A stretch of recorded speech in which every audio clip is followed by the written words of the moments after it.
Hi, everyone. I'm here today with Jill DeRosa and Jennifer Hayhurst, and I have their new beautiful book in my hands, Wire for Agency: 4 Simple Moves That Transfer Learning. And I mean, one of the big words in here is transfer, right?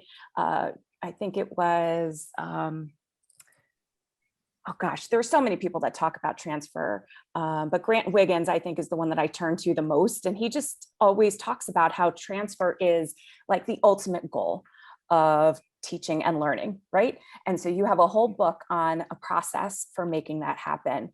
And you also come with just such vast experiences.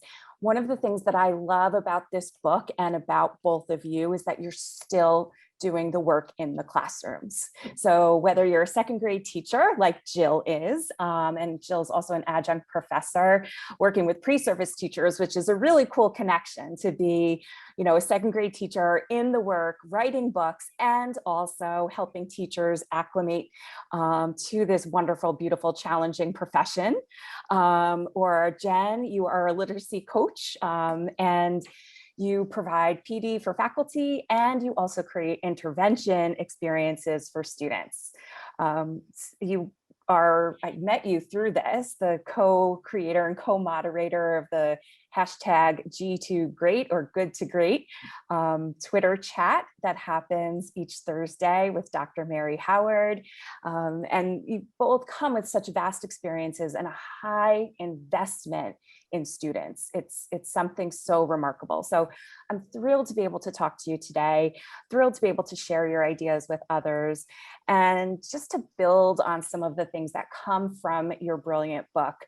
Let's just start off, because today we're going to be talking about engagement and agency. Now, that's just one part of all of this in terms of agency and transfer, but we wanted to zoom in on something specific. So let's just talk about engagement and agency. We know they're not the same, but they're closely related and important to each other. So before we get to like what we can do with them, let's just first start with a definition. Like, how do you define engagement and how do you define agency? Well, hi, Patty, it's Jill. I'm going to start with engagement. So engagement is great. We know as teachers, we want everyone to be engaged. And by engagement, we mean everybody's actively learning. They're on task, they're focused, they know what their job is, and they're doing it. Now, engagement can come from a teacher, right? We can set up engagement for our students, but it can also come from the students themselves, from within. Now, we believe there's 4 types of engagement. The first one is behavioral. So those are the kids that are doing school, they're following the rules. And sometimes, you know, it could be through compliance, that they want to be compliant and do what they're supposed to. That was then we have them. Oh, there are a lot of students like that. Emotional engagement is our second type. And that's when the kids have an emotional investment in the learning. Whether they're interested in something, they're curious about something, they just want to, you know, really connect to it. Thirdly is intellectual engagement, and that is that really deep conceptual learning. They want to ask questions. They want to know everything they can about the topic. And then the fourth one is what we're really going to build into, is that agentic type of engagement. And Jen's going to speak a little about that. Right. So agency is like a belief system that your actions can and will make a difference. They'll make an impact. So students who exhibit agency in the classroom are the ones that appear to be self-motivated to learn. They take a very active role in their learning. They thrive on choice, and they express a lot of intellectual freedom.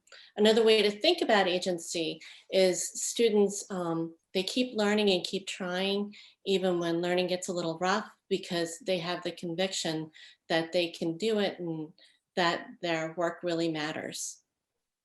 So we're really looking for agency. Like, we love engagement, yes, but the ultimate goal is agency. Yes, definitely. Okay, so now that we have definitions for both, which are just so crystal clear. So thank you for making that distinction, and thanks for making it really like easy to understand. And I also just want to call out the word agentic and agency and how they're, it's a conjugation of agency for those who may not be using that word, but you'll hear it a lot as we have this conversation.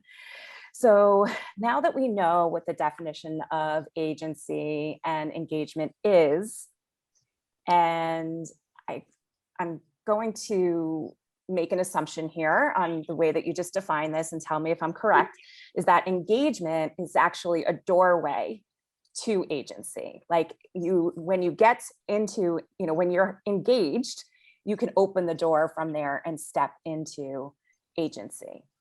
So if that's the case, perhaps the first step for teachers is to really build opportunities for engagement as a stepping stone for agency.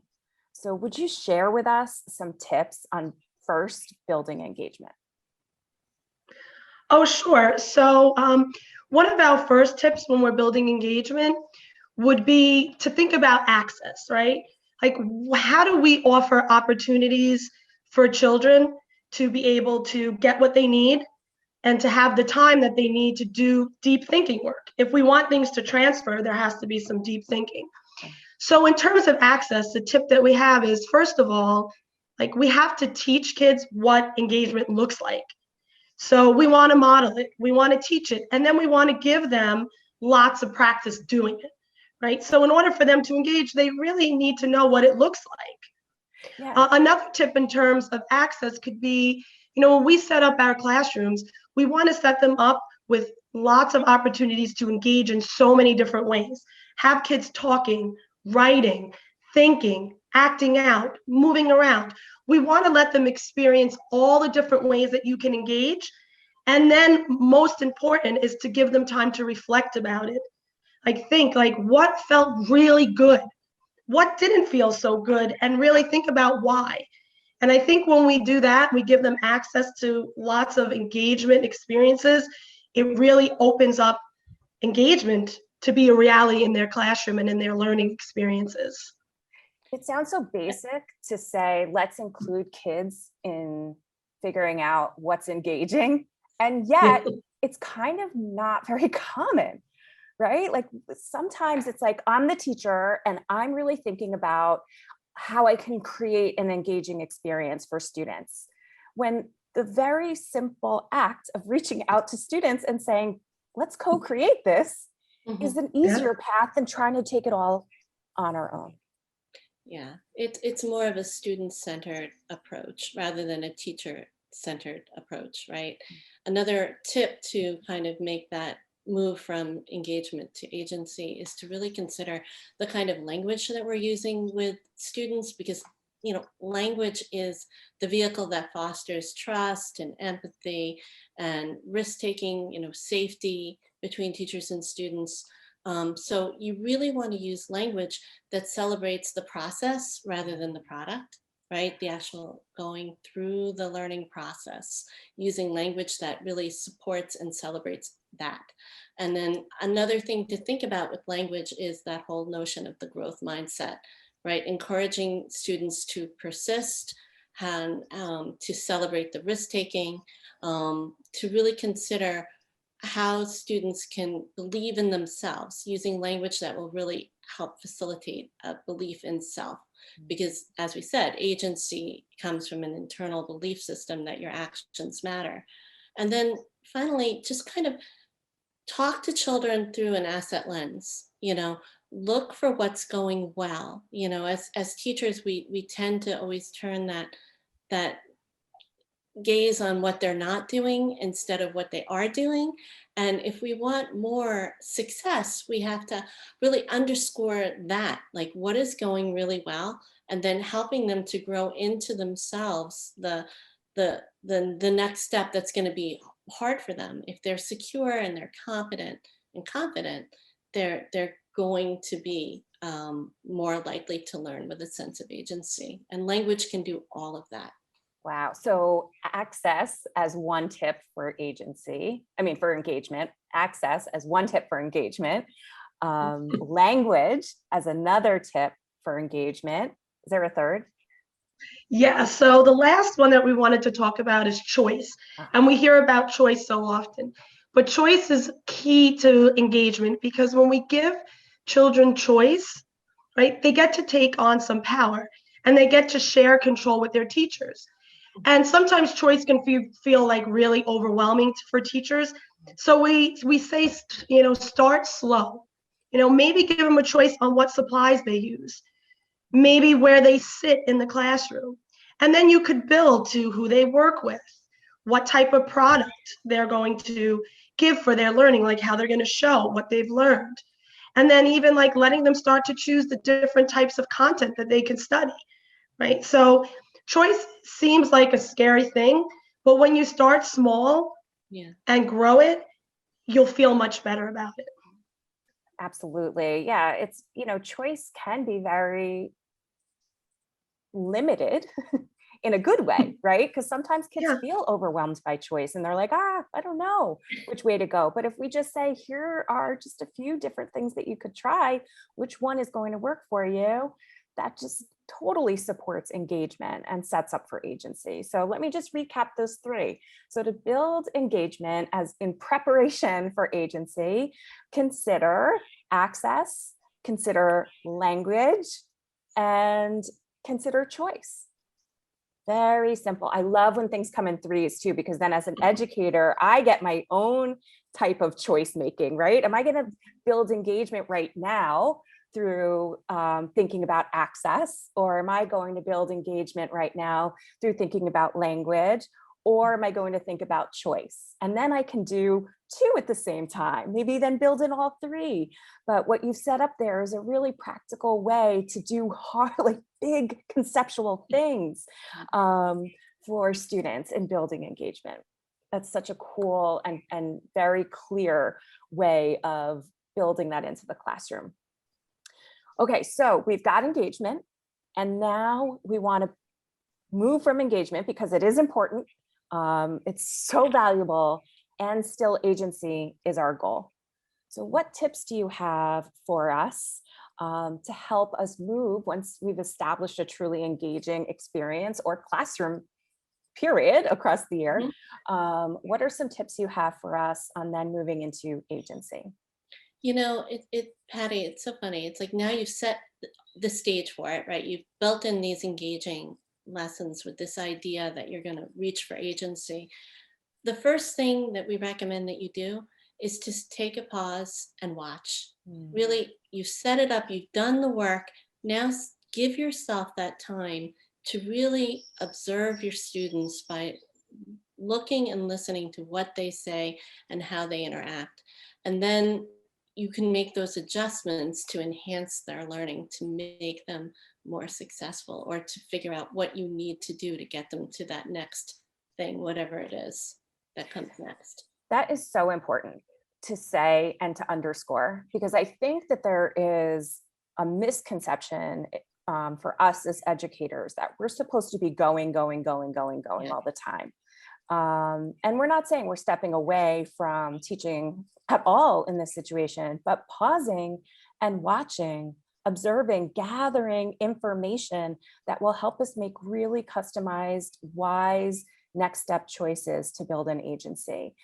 It allows us to pause and just take stock of what's working, maybe what isn't, what's happening, what we're ready to try, all of that kind of pause and watch. It's just so valuable. Yes. Other ideas, other tips for building Sure. agency? So another tip would be intentional. And throughout our book, we talk about something called shared intentions. And shared intentions is really merging together teacher intentions and student intentions. So as teachers, we know we come to the classroom and we're given curriculum and standards to follow, and they're really important. We're not diminishing their importance. These are the things that we know help make children successful, right? But we also have to realize that our students come to our classroom with their own intentions. And if we're going to honor their identity and who they are, we have to make room for those intentions within our teaching. So a shared intention is really taking the two and putting them together, right? Starting with curriculum and then thinking to yourself, how can I make this curriculum or these standards meet the interests and needs of my students? And also, how do I give my students an authentic, true voice in their learning? Not like a pretend voice where we, try to sound like we're including them, but a real voice that they know that we've heard them and that they are truly part of our plan and our goals throughout the school year. Yeah, absolutely. It's not an afterthought. It's something that you're working and aspiring to do, to include their voices.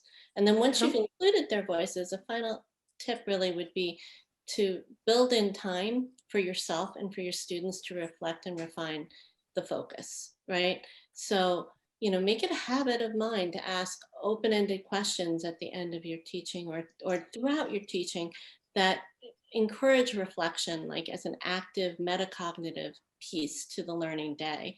And we can do this really with students because we want to encourage them to really think deeply about their own learning, and also to make room for ourselves to do that, because it is a balancing act between our intentions and their intentions, and then how to merge the two, and reflection is the way to do it. I find sometimes I use 3 simple questions throughout my day, whether I'm teaching math or reading or writing. Like, I start with what felt really good, like what did you feel successful about? And then we turn to like, what was a challenge, right? Like, what do you want like help with? And we can throw it out there that maybe other students will give you tips, or we can work together to figure out what you might change or what might help you. And then finally, we use that, what's our next move? Like, what will we change tomorrow, or what will we build on tomorrow?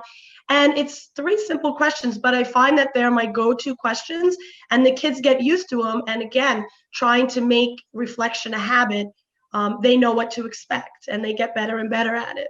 And then they get better at giving each other feedback as well, and also articulating what they need as learners.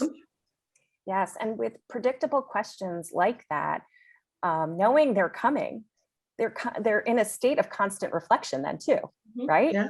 Yes. So as they're working and you're watching, or as whatever they're doing to continue to learn, whatever they're engaged in, and you're watching, and you have these shared intentions, grounding that in the same kinds of questions. I mean, they don't have to be the same questions every time, but the kids know the pattern. So there's like an active reflection going on all the time. Oh, I know this question's about to come, or I know this question is coming. So I can already hold on to something that I can share when we do talk about those questions.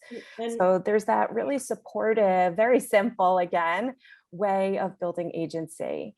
So I just want to recap. So when we are moving from engagement to agency, the 3 tips that you just shared with us was 1, to first step back and watch, gather as much information as you can about what students are doing, almost doing, and not yet doing. So you can make really carefully thought out decisions instructionally.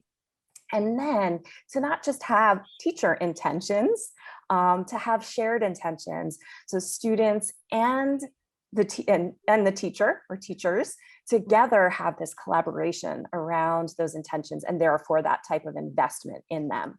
And then finally, build in time for reflection. It can be short, it can be a little bit longer, but we know that reflection can really make a huge difference in what we hold on to and what our next steps are. Really, really helpful conversation, Jill and Jen. Thank you. Before we end, what other things do you just want to share that maybe you haven't said? Anything that comes to mind right now as just some final parting words for those who are listening or watching? I think what we want to really stress is that agency can happen for everyone, right? Like, we believe in students and teachers' ability to work with this sense of agency, and we don't want it to feel overwhelming. Right? It may seem like we shared a lot of things that you can do, but really what we want you to do is start with a few small tweaks to your practice that's already happening in your classroom. Think about what are those couple of things that you could change, where students get to take a little more control, and they could work with, a sense of agency, that their work matters, and they can see that their work can have an impact. So don't feel like you have to do it all at once. Let agency grow within your classroom because it's naturally there. Yes. So Jill and I are very grateful for this opportunity to talk to you all about agency. But something that's really important to us is that we send the message that agency is a right for all students and should not be relegated for some students as opposed to others. Agency is inherent to learning, and it comes from within the students and from within ourselves. And it's something that we all need to really embrace as educators and as learners. Wonderful. Thank you for those very important parting words, and inspirational too. It really reminds us of the importance and the power of agency in the classroom. And it's been a wonderful opportunity for me to be able to talk with the both of you and dig into this concept of agency, paired with engagement as the stepping stone to agency. So thank you, Jennifer Hayhurst. Thanks, Jill DeRosa, for chatting with me today. Thank you, Patty, for having us. Thank you.